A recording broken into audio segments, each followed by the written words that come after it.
Twyla. And I'm Natalie. And this is Twyla and Natalie. And we're going to have fun chatting with you today all about the joys and the pitfalls of being a grown woman. Okay, so normally we ask a question. Yeah. And when we ask that question, it has to do with our lives. And we try to answer the question and create sort of a universal atmosphere to answer and get understanding for everybody.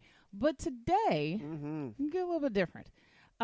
We found this list on a website that I actually genuinely like. It's called Romper. It talks about sort of motherhood from, I guess, the millennial perspective most of the time. Oh, I didn't know that. Yeah. And I do like That's why I have not heard of it. That's probably why. And I'm always traveling in circles that are younger than me. So that's it. But they had this list and I really couldn't resist it because I felt like it was just perfect clickbait for me and you, because I think we'd have opinions no matter what. So and you're right. When you first brought it up and I first read the question without going to the link, I was like, oh, that'd be a great topic. Yeah. I was like, no, it was a setup. I read it. It was a scam. I know. So the list is called 12 Questions Grown-Ass Women Aren't Afraid to Ask Their Partners, or as we like to call it, How to Start a Fight with Your Man in 12 Easy Steps. That's right. That is our take on it, because when we go through these questions, these are not questions. We'll just do it. Yeah, we read this and we couldn't stop laughing because we have real opinions. We're not actually going to answer these questions for you, so don't get excited. But I might. Okay, she might. I'm just going to tell you why or why not these things are set up for disasters. Okay? So, question number 1 in this list is, what is your least favorite thing about me? Oh, now keep in mind, this is a question that these people think you should go to your partner and say, what is your least favorite thing about me? Right. Who's doing that? No, what smart man is going to even answer that? He's going to take one look at you and he's going to recognize the setup. Right. This is essentially the new millennial, does my butt look big in this? Yeah. And I'm not ever answering that question, and I'm not ever asking that question. No, that is a fight starter, hands down. Right. It focuses. Okay, listen, because I think we all love us. We should love ourselves and have a healthy sense of self. Why would you ever ask another human, anyone for that matter? Exactly. Not just the person that you are the most connected to in the world, but any human. Why would you ask them to lay out your flaws? I mean, really? Why? I mean, I know. Listen, my default is like fist fight. So I'm not. If I actually am dumb enough to ask you that, listen, that's a sign right there. If I'm dumb enough to ever ask you this question, for a fight. I'm looking for a fight, or I've had an aneurysm, you should call a doctor. Because I wouldn't want to know. I wouldn't want anybody to tell me point by point. Like, and the worst part is, imagine asking that question and then having the person that you like not hesitate, not only hesitate, but say something like, "Oh, well, sit down, pull up a chair." Yeah. Well, like, or number 1, like, because there's going to be a bunch, start. We'd fight. It puts attention and focus on the negative. And if what you're looking for is to have a healthy, happy relationship, then you should be focused on that, not your flaws. It should be the opposite. What is the thing you like about me best? Yeah, I can say that. Now, mind you, that's a setup question too, because if you say, what's the thing I like about me best? And I have learned that 2 responses get me more irritated than I've realized. What? When they hesitate and they're like, I can't decide, which means you don't think about me enough to know things. And I don't appreciate that. You should always have a ready answer for that. Or, I first I took this as a compliment, but then over time I started to get insulted by it. If I ask my husband like for some sort of complimentary thing about me and he only refers to me being my children's mother, I mean, mind you, I'm really good at that job. I'm good on that. But you've known me for 25 years. So if you can't come up with something else besides... The oldest kid is 13. Right. So if you can't come up with another reasoning besides like, oh, you're really good with my kids, or you raise my kids really well, you raise our children really well. Nah, I got complexity, sir. There ought to be something else in there. You better say mama's a good dancer, I'm very eloquent, I write well, smell good, something. Yeah. You know, like I feel like that's a really bit of attractive. I feel like that's a bait and switch question, So I would say this is a minefield. Be careful when you're answering these. Dumb. Okay. The next question on this list of, as we'll call it, 12 questions grown-ass women aren't afraid to ask their partners. How are our finances looking? Yeah. I don't think you should have to answer that question. One, it's you shouldn't have to ask the question because you should already know. Yeah. Now, granted, there are, there are situations in a household where sometimes it's the woman who handles the finances primarily. Mm-hmm. And so I think this is probably the least worst question that's on the list. I find this to be probably one of the most problematic questions on the list because it fundamentally it sets up a fundamental that there's some sort of real power imbalance in your relationship that you would have to ask that question. Well, but I don't think so, Twyla, because I know couples where the wife primarily handles the finances in terms of taking care of the bills, making sure things are being set aside. Yeah. And, and it could be the husband checking in. But you should still, I think either way, you should make sure that that everybody's in the loop. Like, totally. That would be ideal. But I could see checking in. Because to me, that one, it's kind of like, well, hey, I'm going to the grocery store. What do we need? You could say the same thing. Why don't you know what we need? Well, no. Somebody's always handling something a little bit more in one end than someone else. I don't think it's a male-female issue. No. It's more, in an ideal world, you should know. But I could see how this question, I think the key to this question, how are our finances looking? It's not about the question. It's about when you bring it up. This is not a question you bring up when you're getting into bed. When you're settling in for the night. I just feel like this is not a question you bring up when you're out on date night trying to have a good time. Where you're like, you want to buy dessert, and they're like, so how's our finances looking? Yeah. Like, I guess that means you're telling me to put the cheesecake back. Okay. Can I order that other bottle of wine? Yeah, like that is not for you. Yeah, you're about to order. How are our finances looking? Should I have the chicken or the steak? That makes me a little nervous. The idea of that makes me a bit nervous. Like that, I think I get mostly because my mom grew up like being a stay-at-home mom. Mm-hmm. And then she did work. She tended to work off the books because she only had a high school education. So her thing about, like, she was always trying to teach us, like, make sure you have your own money, make sure you understand money, make sure you're looking out for money. You have to be aware of those things. So, and I can say honestly that I haven't always done a good job of, like, looking out for my money the way that I should, but I always have a base understanding of my money. Like, I am never caught so unawares that I'm like, I didn't know I only had 18 cents. That's ridiculous. But I guess I feel strongly about this as a person that's as a part of a committed relationship that you should know, even if you're not the one who handles it day to day, you should get the gist. Yeah, you should. Definitely you should. I don't think it's just that as explosive as a question. I think, Twyla, you don't want your husband asking you because then you'd have to maybe fess up to all the places you're hiding money. Well, as my mother said, there's my money and your money and our money and my money you'll never know about. So there's levels. Mm-hmm. Take notes. Okay, so the next question on this list is, what did I do to hurt your feelings? Yeah, never mind.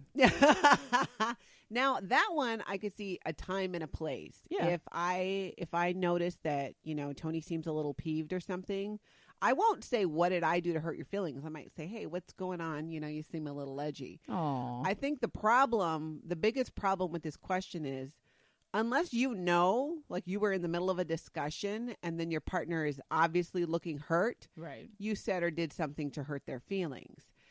We make this mistake often, I think, as women, and maybe men do it too, but I can only speak from a female perspective, where we assume we did it or we had something to do with his upset. I think men tend to more carry things over from work and other areas, and that frustration bleeds out into the home life. Whereas I feel, and maybe it's not women, maybe it's just me, I'm great at just sucking it up and, putting forth a happy face and doing what needs to be done, mm-hmm. even when I have something going on. So I'm not, that it's a loaded question. What did I do to hurt your feelings? Oh, I'm never taking the blame for anything. This is the problem with that question is it says, what did I do? Yeah, exactly. And if you have to ask, it's very possible there was nothing you did. It's something else. I think a better question is what's going on. And I'm not giving you an opening to decide all of a sudden that you're mad about something I did 3 years ago. No. Well, when you ask a question in that way, you're automatically planting that in their head that, you're upset obviously because I did something. What did I do to hurt your feelings? Again, unless you're in the middle of a discussion where you were discussing or having a fight and then there's some obvious hurt feelings and you truly don't know, hey, did I say something? that upset you when we were just saying it? But in general, not a question to ask. Yeah, I'm not. Sorry, y'all. That's not one of those ones I'm answering for you. Yeah. And my husband already knows if I do ask that question, it's usually because I'm trying to bait it even more.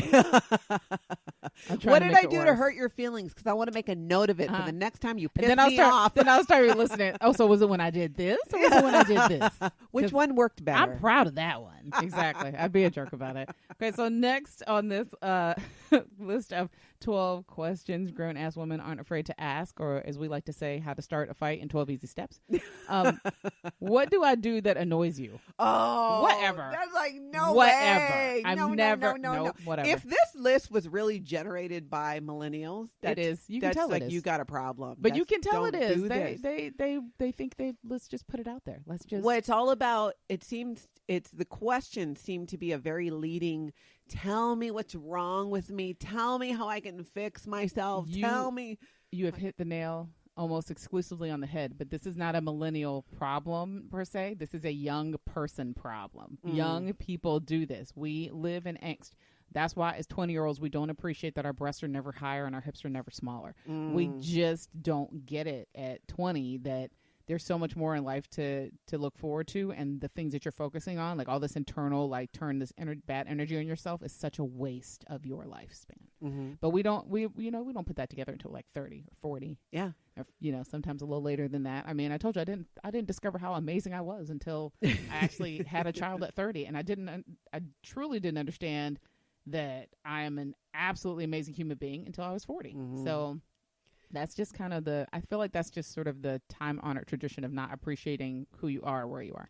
And that makes a lot of sense. And again, this is another question that puts the focus on the negative. Why would you ever ask anyone, let alone your partner, what is it about me you find most annoying? But you know what's dumb about this? It's ridiculous. I think the reason why we think it's so safe to ask that person is because we think it's the person that loves us or cares for us the most, and that they'll be the kindest in sort of enlightening us. But really and truly, the person that you love the most has the most carte blanche to be the most brutal with you, because that and they're going to be honest, and it may not be there. I mean, the thing is, there are things in any relationship that a partner finds at some point something annoying about the other, and they tend to be minor issues. And if you are smart, you will stop yourself before you point it out and recognize the 10 other things your partner does that are absolutely fabulous and that cancel out this one dumb, annoying thing. You're not going to bring it up because it's not worth it. You're going to focus on the 10 things your partner does that are right. It's just the worst loaded question in the world. Oh, I agree. I feel like most of these are loaded questions, but that's why they're fun, right? Okay, so next on this list of questions is, what do you really think about my mother?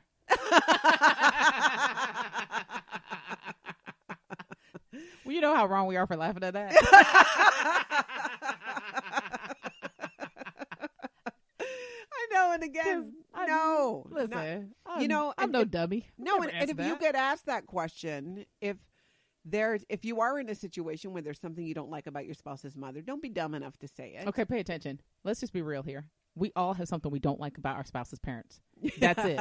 That's it. End of story. It might be something minor. It might be something major. It might be something ridiculous, especially when you're dealing with mothers and daughter-in-law, that kind of thing. It's a whole recipe for disaster. Yeah. The only answer to this question is she's an amazing woman. She gave birth to you. Thank you. Yeah. That's it.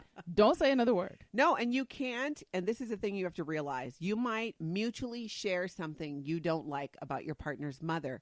It is never right to discuss it with your partner. No, because that's their mother. Yeah, even if you know your spouse, let's say that what you don't like about their mother is that she's, let's just throw something out, stingy with money. Let's say that. And your husband knows his mom is stingy with money. And you know she's stingy with money. He can say it. You cannot. Right. And that's just sort of common sense. That is relationship longevity. It's like, and don't be surprised if your spouse gets upset because you say it, because it's like, well, but you say it all the time. Okay, well, that's different. And listen, and here is the real, you don't talk about people's mama. Well, here's the thing, exactly. And when you talk to your spouse or your partner about their mama, guess what they do? Mm-hmm. They tell their mama. Oh. You can't, there will never be a time where you say something about your in-law on some level that it does not get back to them from the mouth of the person that you are connected to. That's right. It will come back. And then the next time you show up for like dinner or something and they pass the mashed potatoes all funky at you and they're like, oh, I thought you didn't even like this since you don't like me. You cannot win. You cannot win. Nope. Do not do it. There is no number of grandchildren you can give or children you can name after them or anything that will make up for that. It's what's done is done. It is forever. That is a sacred relationship. It'll be in the will. Be like, and I left her nothing because she told my son she didn't like me on this date. Exactly. Of this. You can't. So don't do it. Just avoid this question at all costs. So the next question on this list is, if we weren't together, what do you think we'd be doing? I'd answer that question, actually. Well, that one, because it's not, if it is, yes, if we weren't together, what do you think we would be doing? It's a we. It's not, if you weren't with me, how would you envision your life for just asking one person? That's a disaster. But it opens the door to talking about both of it. Of course, my answer would be, I'd be searching for you. You're so cute. I know. I'm so sarcastic that if I got asked this question, I'd be like, if we weren't together, what do you think I'd be doing? It'd be more like, who do you think I'd be doing? I would immediately say something sarcastic and then have to apologize, and it would cause the whole thing.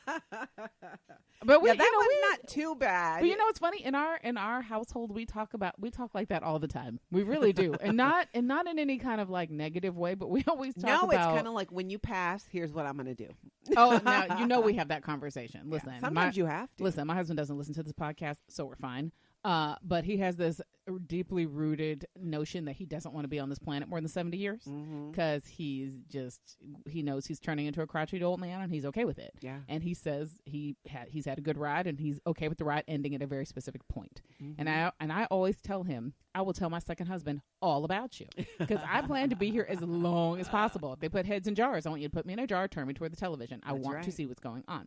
So I'm never joking when I say I want to live to like 150. Most of my old elder relatives lived at least until their mid to late 90s, and my great grandfather lived to be like 107 or something. So I want to be here. Yeah, I want to be here. I want to live into my 90s. I keep telling Tony, you need to live into your 90s because I want to be together for 50 years. Oh, we only got together in our 40s. You are so sappy and cute. You can totally answer all these questions because every answer of yours will be some iteration of, but I love you. But you're so adorable. But we're so good together. Like and I'm the exact opposite. I'm such a smart aleck that I would be divorced by the time I get to number 10 on this list. But I would never ask a question that would set him up for an argument. I don't, want anyone focusing on my flaws. It's hard to do because I don't have many. He told me one time, Tony told me one time, he was saying, he's like, I just love you so much. And you hardly ever annoy me. Wow. Did you tape that? I said, hardly ever. See, look, and that's what you focus on. And that's what you focus on. Hardly ever. Hardly the ever. Man said he loves you so much. And you hardly ever annoy him. And you only focused on hardly and ever. I know. He was saying how, I just never connected with somebody like this and had, we're very proud of our relationship. But you're right. I kind of went, hardly ever. You're such a woman. Wonder what I'm doing. But I'll take it. That's an honest answer, an honest response. If that had been me, and we all know my husband does not talk like that, but if that had been me, I would have been like, hold on. I need to go get my phone and record it because this is now going to be my outgoing message. It's going to be my ringtone. It's going to be my text message tone. It's going to be my Christmas card. Any opportunity where somebody else is singing my praises, I'm always like, I'm here for it. Let's do this. I'm all right. Okay, so next on this list of the 12 questions grown-ass women aren't afraid to ask, or as we like to call it, how to start a fight in 12 steps. What do you need that you're not getting? That's not a bad question. You know what? If I thought that there was something, that is a good opener too, because it's not putting the ownership or the blame, on me or on the person. Yeah. You're not necessarily, it's not, what are you not getting from me? It's what are you yes, what are you not getting? No, it's implied. If I ask you that question, it's implied that from me is going to be is the answer. My husband's not going to say world peace. What do you need that you're not getting? I would like sustainable energy. Like what if it's like time off from work, some downtime? No, he's some creative time. Like okay, as a person, either male or female, whether you're a partner, straight, gay, whatever relationship you're in, if you ask that question, nobody is going to answer that question in a way that is altruistic. Everybody's going to answer that in a very self-serving, very me-focused, but focused on the person that's in front of them. See, you kind think of a so? way. I don't. My automatic, I would think it's like if Tony asks me, what are you not getting? I might say, well, more downtime. Which implies that he needs to make sure you're getting more downtime. But he's not responsible for me getting downtime, and maybe that's the difference. Is we don't hold each other responsible for each other's happiness. We contribute to it. We are not responsible for it. So if I'm not getting something, it's because I'm not making it happen. Okay, see, if I ask my husband that question, let's just be realistic. He's Asian. He's super Asian. Yeah, you couldn't ask him that. Yeah, no, because he'll whip out the list he's already got on his phone. Right, and it would all involve me like cooking and cleaning and being subservient. So we already know that's not like, there would never be any like, I need more hugs. It would be more like, I would really like it if you do all the laundry.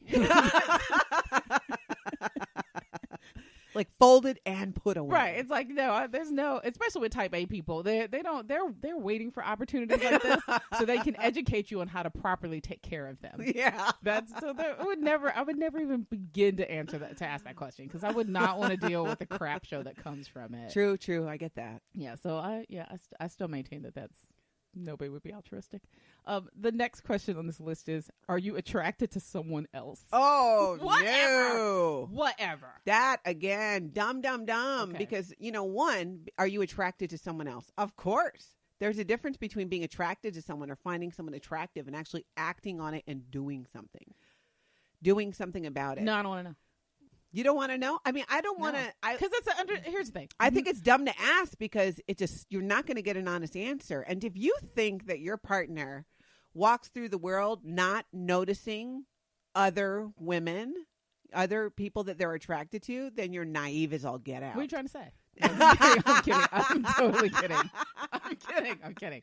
I mean, we do it as well. I can notice an attractive man. I notice attractive women.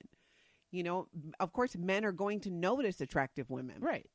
They notice it, I think, more than we notice. No, that's not true. Notice attractive men? Nope. I think they do. They're just blinded by the boobies. I told you before, I'm essentially a dude. I notice it all the time. So Yeah. I'm always, if my husband's noticing, I'm probably noticing twice as much because that is who I am. So, and I think this is a stupid question to ask because I think it implies that people can shut that part of themselves off when they're in a relationship. Yeah, and they don't exactly. Do that. And you shouldn't. There's a difference between noticing. It's different if you're going to follow that person around the store so you could get a better look. That's inappropriate. Right. You're passing someone, and you're like, oh, or you're watching a show. Oh, that's an attractive woman or that's an attractive man. Yeah. That's perfectly normal.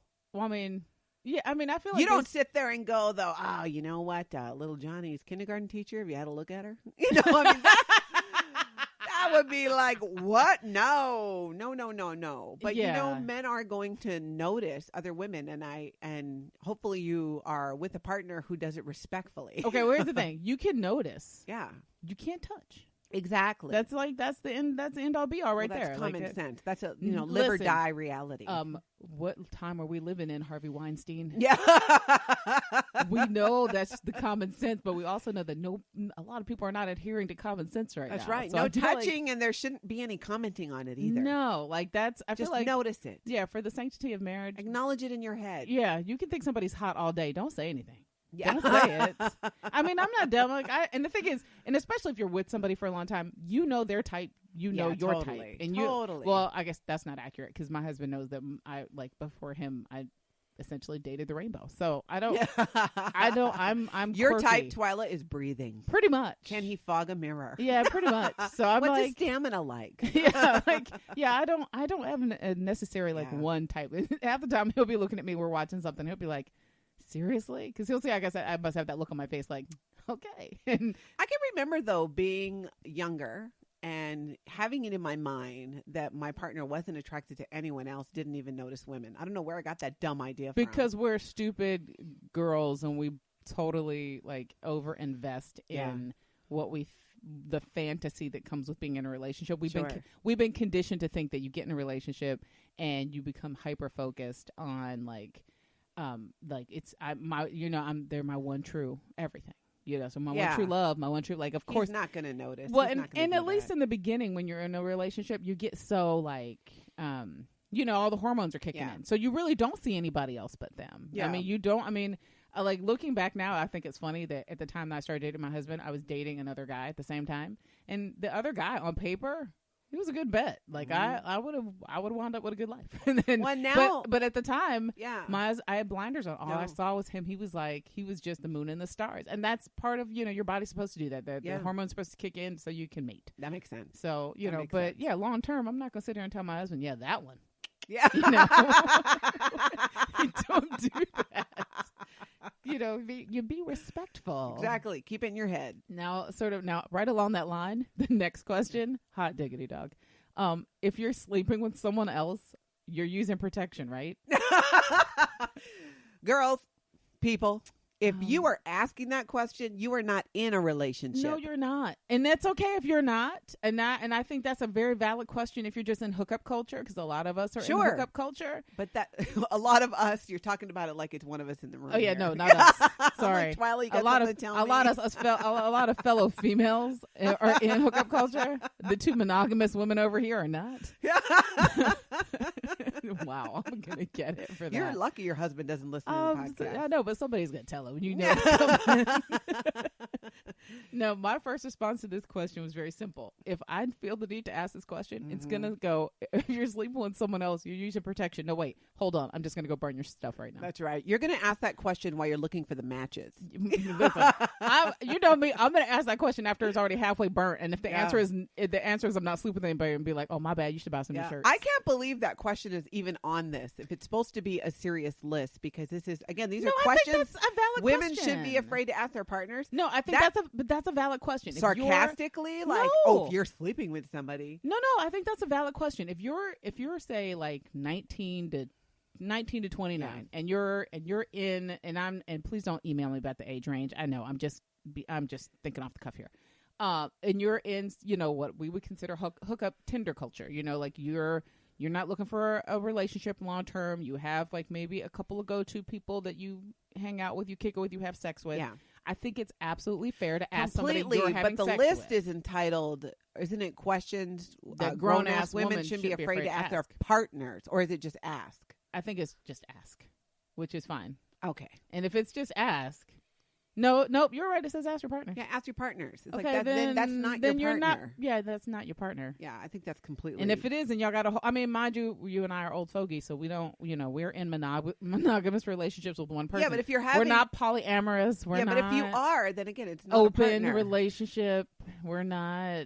We're not doing. You got bigger problems if that's a question you're asking. Yeah, I kind of get that. Okay, so the next question on this list of 12 questions grown-ass women aren't afraid to ask their partners. What turns you on that I'm not doing? I would probably want to ask that, but I wouldn't ask it in that way. Like over cereal. Yeah. Here's the Cheerios. No, I would. I would just say, hey, what would you, what are you in the mood for? Or what would you like me to do to you?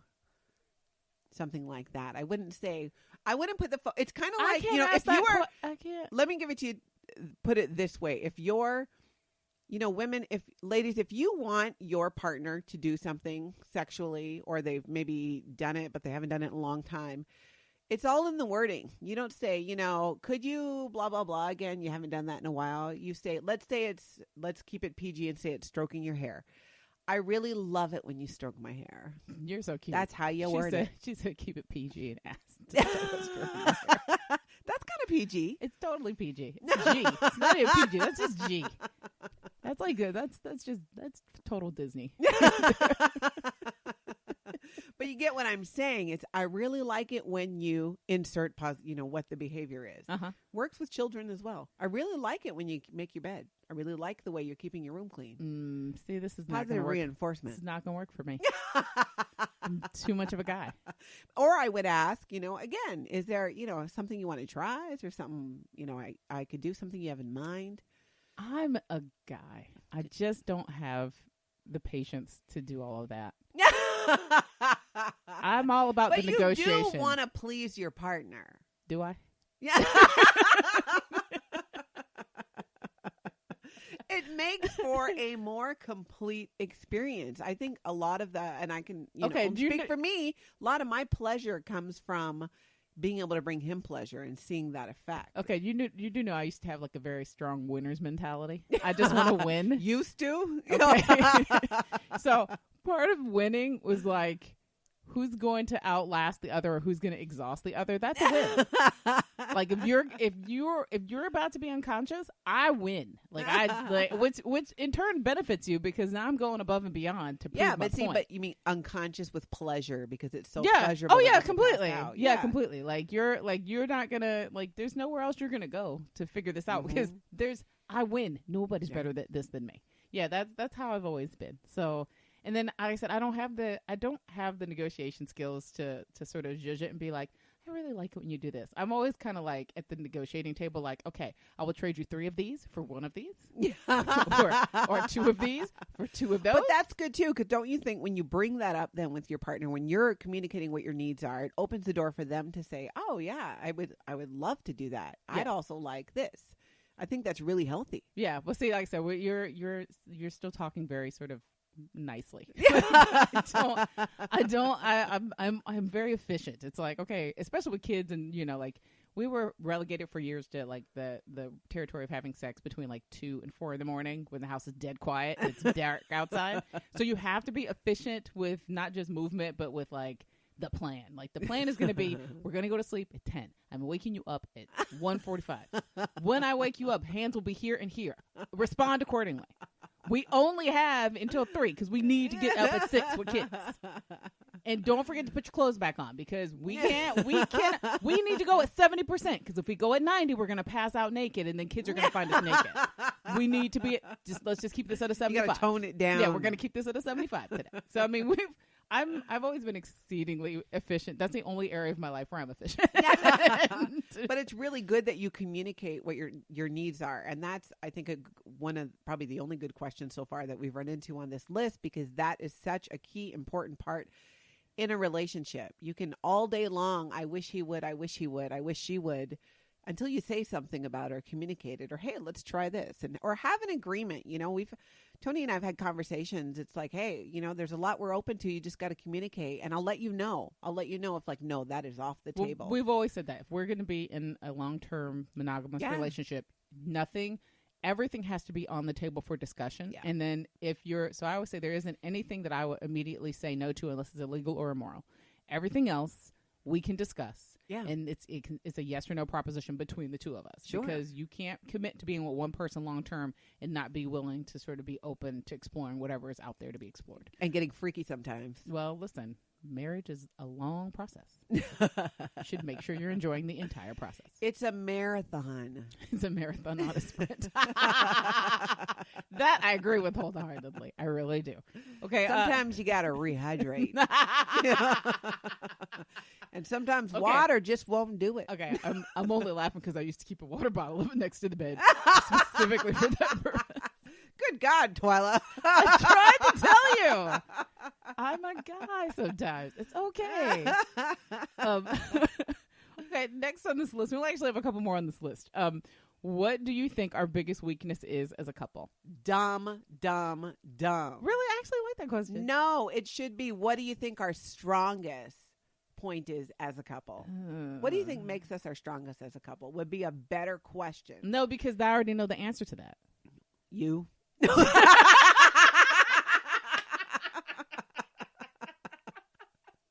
I've never loved you more than in that very moment. You get me. You totally went for the joke. You get it.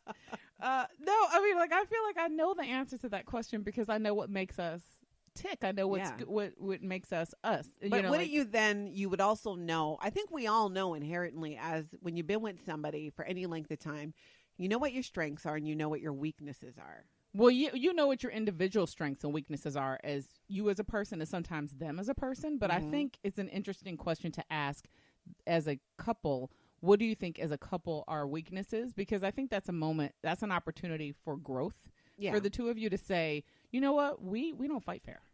Or you know what, we're really good at this with the kids, but we're terrible at with this, Yeah. or or whatever, or like even if saying like, oh, you know what, we're not very adventurous. I think And it it should might be be a something that helps. balance, though, too. Like if you're going to bring up a weakness, you got to bring up a strength. But I think inherently when you start talking like that, you wind up bringing up strength because you immediately want to cushion whatever it is you're about to say. Unless you're a total butthole. Yeah. And I mean, mind you, we know some of those. But I think for the most part, like people that are in this kind of an environment or a relationship are trying to, I think that's an improvement question. And I think there's a big difference between asking a question like that and asking like, what's wrong with me? Yeah. I think if you talk it through like that, you'll often find it in almost each one of those, when you talk about your weaknesses as a couple, I feel they almost always, and I'm thinking back to what, I've spoken to other people as well, other friends who talk about stuff. It almost always goes back to not taking care of yourself as an individual. And then it bleeds over. Yeah, I think it can. But I think I'm for like of all the questions on this list, that one doesn't offend me. Yeah, because I feel like that's a decent question. That is. Now, mind you, this is the last question on the list. I feel like we're going to go out on a low. But okay. So this list is and mind you, this list we've been going over the whole time is the 12 questions grown-ass women aren't afraid to ask their partners. Which we've renamed. Yeah. How to get in a fight in 12 easy steps. And mind you, we'll put this list up on the website. We'll give you the link to Romper. It's a great site.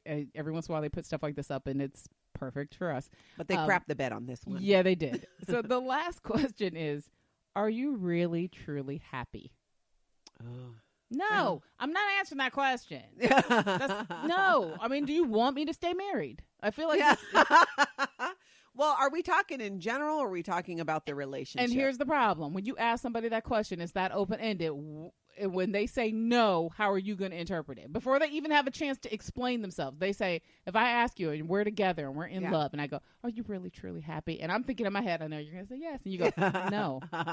Or they go, well, not really. Like that's a setup. Yeah, That's a but setup. my automatic response would be, it's like their fault why they're not happy, or my fault while I'm not happy. You No, know? I know you. If you asked that question to Tony today, Yeah. and he said, not as happy as I could be. I know you. You'd be like, I would say, what would you change? yeah, you'd be like, baby, how can I help? That's you. That's but and I guess, and like I said, what would you like? You automatically launch into like a helpful question, like what would you like to change? Sure. My head would be like, get out. Really? You're not happy with me? And because I would immediately start making But you're wild making assumptions it about you. That's the problem with the question. Exactly. And that's why I would never ask this question, because I would not on any level give you a window to say you are unhappy with the life I have carefully wrestled you into. That's it. There's no middle on this.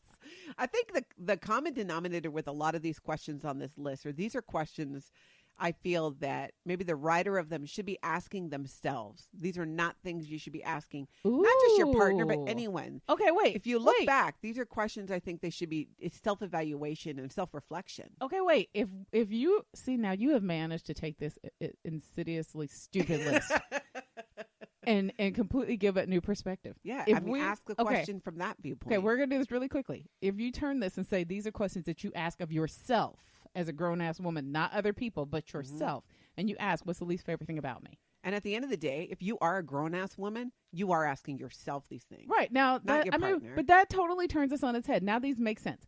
What's the least favorite thing about me? I would answer that for myself. How are my finances looking? What did I do to hurt your feelings? Because what did I do to upset myself? Yeah, because sometimes we make stupid decisions that wind up hurting us. How did I violate my own integrity? What do I do that annoys me? But that's true. Like I know a lot of women that like put themselves in position with partners, romantic partners, or friends, and they hate that they allow themselves to be treated that way, and it annoys them. But they still continue or they to do repeat it. a behavior like, why did I eat that entire box of donuts? Right. What do you really think about my mother? I can ask myself that question, and it's valid, and it might help me change how I deal with my mom. Exactly. If we weren't together, what do you think we'd be doing? Okay, that's a little tougher. Well, maybe it's if I wasn't living the life I have now, what might I be doing? Sold. I'll accept that answer. Yeah. What do you need that you're not getting? Yeah. Are you attracted to someone else? I think that's a valid question if you're asking yourself that question. Yeah. If you're sleeping with someone, are you using protection? Fair question. What turns you on that I'm not doing? Listen, Yeah. that question is absolutely valid because I'm a huge proponent that a woman needs to know what brings her pleasure before she can have a relationship with anybody else. Because if you don't know how to tell people what you like, you won't get what you want. Sometimes you got to test drive the car. Exactly. Know where the buttons and the whatever car things are that make a car move. You need to know where they are on your own body. Okay, wait. So, what do you think are your biggest weaknesses? I think that's a fair question. And are you truly happy? Now you have taken this entire list and made it make sense. That's right. And now I'm mad at you because I wanted to be mad at this list. I almost feel like we need to reach out to the writer and go, honey, ask yourself. Yeah, like, no, I think that's a fair point. Now we're going to start something. So now I'm going to go find her on Twitter and be like, so I read this. Yeah. And we started something. Yeah, we think you have some things you should work through. Like, we all do. We all do. Talk to us. Okay, so I feel like there's no question for us to ask at the end of the show today because we've answered all of them twice. Yeah. For you. But we definitely want to hear back from you. So go to the Facebook page, go to Matriarch Digital Media on Facebook. Like it if you haven't already liked the page so you can find out all the happenings that are going on at Matriarch with our show and other shows. And there's a lovely little send message link on there. Hit that up and send us a message. Tell Twyla and Natalie what is going on, what you think of our show, what you think of the episodes you listen to, what your suggestions are. We want to hear from you. And don't forget, you can go to the website too at matriarchdm.com and listen to past episodes of our show. We do this because of you and because of your support, and we appreciate it so much. So thank you very much, and we will talk to you soon.